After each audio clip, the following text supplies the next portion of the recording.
हौसले के तरकश में कोशिश का वो तीर जिंदा रखो। हार जाओ चाहे ज़िंदगी में सब कुछ, मगर फिर से जीतने की एक उम्मीद ज़रूर रखो।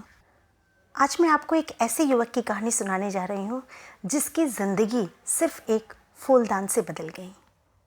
सिकंदर के घर एक बड़ी पार्टी चल रही थी। हाल ही में सिकंदर ने एक नया मोटर गैराज खोला था। उसके सारे रिश्तेदार, दोस्त, मोहल्ले वाले उसे बधाई देने के लिए उसके घर पहुंचे हुए थे। सिकंदर के चचेरे भाई ने आकर उससे कहा, भाई साहब, क्या किस्मत पाई है आपने। आज से लगभग 1 साल पहले किसी ने सोचा भी नहीं होगा कि आप एक दिन इतने बड़े गैराज के मालिक बन जाएंगे। काश ऐसी किस्मत हमारी भी होती। सिकंदर हंसते हुए बोला, 1 साल पहले तक मैं भी तुम्हारी तरह ही सोचता था।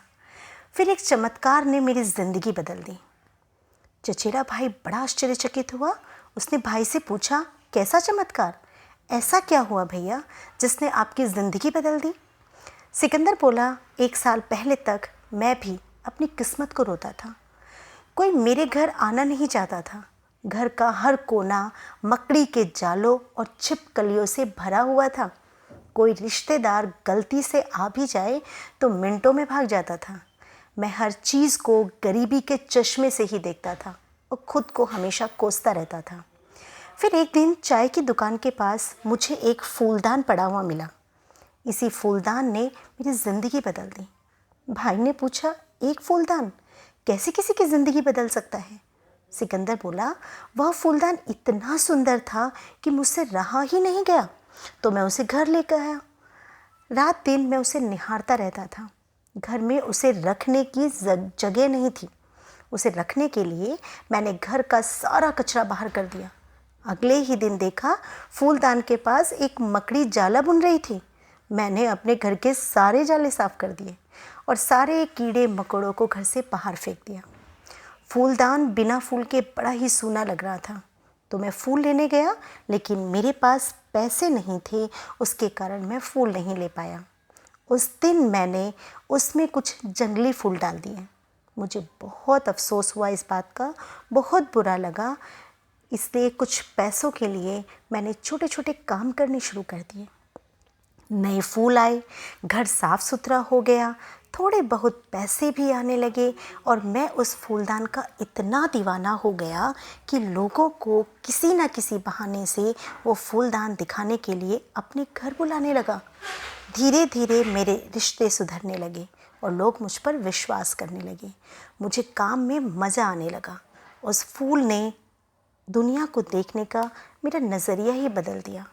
पहले मैं सिर्फ शिकायत करता था, हर चीज़ों में कमियां ढूंढता था, पर अब मैं कोशिश करता हूँ कि जितना अपने सामर्थ्य में है उसे ईमानदारी से पूरा करूँ। उस फूलदान ने मुझे अपने ऊपर विश्वास करना सिखाया। और हम सब भी तो अपनी ज़िंदगी को ऐसे ही देखते हैं कि जब खुशी का समय होता है तो हम कोई शिकायत नहीं करते, ना ही ईश्वर का धन्यवाद करते, हमेशा खुश रहते हैं, मस्त रहते हैं। किंतु जब दुख का समय आता है, परिस्थितियाँ विपरीत चलती हैं, तो हम हमेशा शिकायतें करते रहते हैं। लेकिन अगर उस समय हमें एक तिनके का सहारा भी मिल जाए तो हमारी ज़िंदगी बदली जा सकती है। आप जो सोचते हैं वैसा आप बनते भी हैं, और आप जो अंदर से महसूस करते हैं उसकी तरफ आकर्षित भी होते हैं। इसी तरह से जैसे आप कल्पना अपनी ज़िंदगी के लिए करेंगे तो उसे क्रिएट भी आप ऐसा ही करेंगे।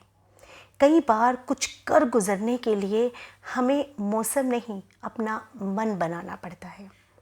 साधन तो अपने आप ही जुट जाते हैं अगर हम संकल्प कर लें। अगर हमने ठान लिया तो हम उस चीज़ को भी पा सकते हैं जो हमारे लिए बड़ी कठिन थी या ऐसी थी जिसे हम कभी भी नहीं पा सकते। इसलिए सोच हमेशा अच्छी रखो तो लोग तो अपने आप ही अच्छे मिलेंगे, और अगर हमारी नीयत अच्छी होगी, साफ होगी, तो काम अपने आप ही ठीक बनता चला जाएगा। इंसान तभी सफल होता है जब वो दुनिया को नहीं, खुद को बदलना शुरू करता है। सभी शक्तियाँ आपके अंदर ही हैं, यकीन मानिए, बुरी शक्ति भी, अच्छी शक्ति भी। जितने हमें कौन सी शक्ति को देना है वो भी हमारे ऊपर ही निर्भर करता है। आप जो सोच सकते हो, जो कर सकते हो, वो सिर्फ़ और सिर्फ आप ही कर सकते हो, आपके लिए कोई और नहीं कर सकता। जैसे इस युवक के लिए सिर्फ एक फूलदान ही साधन बना और उसकी ज़िंदगी सचमुच बदल गई, तो ऐसा हम भी कर सकते हैं। इसलिए परिस्थितियाँ कैसी भी हो, उन्हें कभी दोष मत दीजिए।